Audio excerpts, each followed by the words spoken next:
আয়াতুল কুরসির সেই গোপন রহস্য যা দুনিয়া থেকে আড়াল করা হয়েছিল। ভিডিওটি একটু সময় নিয়ে শুনুন। কল্পনা করুন, মদিনার এক নিঝুম রাত, চারদিকে পিনপিন নীরবতা। হযরত আবু হুরায়রা রাদিয়াল্লাহু তাআলা আনহু জাকাতের খেজুর পাহারা দিচ্ছেন। হঠাৎ অন্ধকার ফুরে এক অবয়ব বেরিয়ে এলো এবং দ্রুত হাতে খেজুর চুরি করতে শুরু করলো। আবু হুরায়রা রাদিয়াল্লাহু তাআলা আনহু তাকে হাতে নাতে ধরে ফেললেন। চোরটি তখন কান্না ভেঙে পড়ে জানালো সে খুব অভাবী, তার বাচ্চারা ক্ষুধার্ত। দয়ের বশে হয়ে তিনি তাকে ছেড়ে দিলেন। কিন্তু পরদিন রাতেও একই ঘটনা।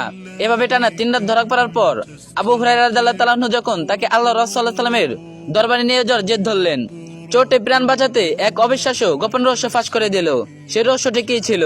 চোরটি বলল, আপনি যদি রাতে ঘুমানোর আগে আয়াতুল কুরসি পাঠ করেন, তবে সারা রাত আল্লাহর পক্ষ থেকে একজন ফেরেশতা আপনাকে পাহারা দেবে এবং শয়তান আপনার ধারের কাছে ঘেঁষতে পারবে না। আল্লাহ রাসূল সাল্লাল্লাহু আলাইহি ওয়াসাল্লাম ঘটনাটি শুনে মুচকি হেসে বললেন, সে চরম মিথ্যাবাদী হলেও এ কথাটি তোমাকে সে সত্য বলেছে। আর আবু হুরায়রা, তুমি কি জানো সে চোরটি কে ছিল? সে ছিল স্বয়ং শয়তান। কেন আয়াতুল কুরসি এতটা শক্তিশালী? এক জান্নাতের রাজপথ। আল্লাহ রাসূল সাল্লাল্লাহু আলাইহি ওয়াসাল্লাম বলেছেন, যে ব্যক্তি প্রতি ফরজ নামাজের পর এটি পাঠ করবে, তার জান্নাতে যাওয়ার পথে মৃত্যু ছাড়া আর কোনো বাধা থাকবে না। 2 ইসমে আজম।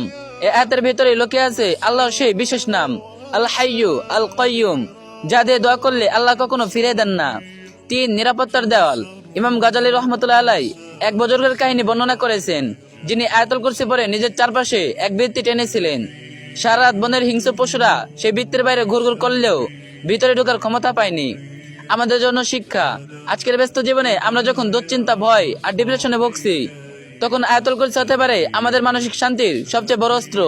এটি পড়ার সময় একবার ভাবুন, যিনি আসমান জমিনের মালিক, তিনি নিজে আপনাকে পাহারা দিচ্ছেন।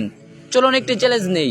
আগামী 7 দিন প্রতি ফরজ নামাজের পর এবং ঘুমানোর আগে মন থেকে আয়াতুল কুরসি পাঠ করি। দেখুন আপনার জীবন কতটা শান্তিময় হয়ে ওঠে। ভালো লাগলে পোস্টটি শেয়ার করুন এবং আপনার প্রিয়জনদের আল্লাহর হেফাজত রাখার ওসিলা হন। জাযাকাল্লাহু খায়রান। ভিডিওটি অবশ্যই একটা শেয়ার করবেন আর যে যত পারবেন কপি লিংক করে দিন।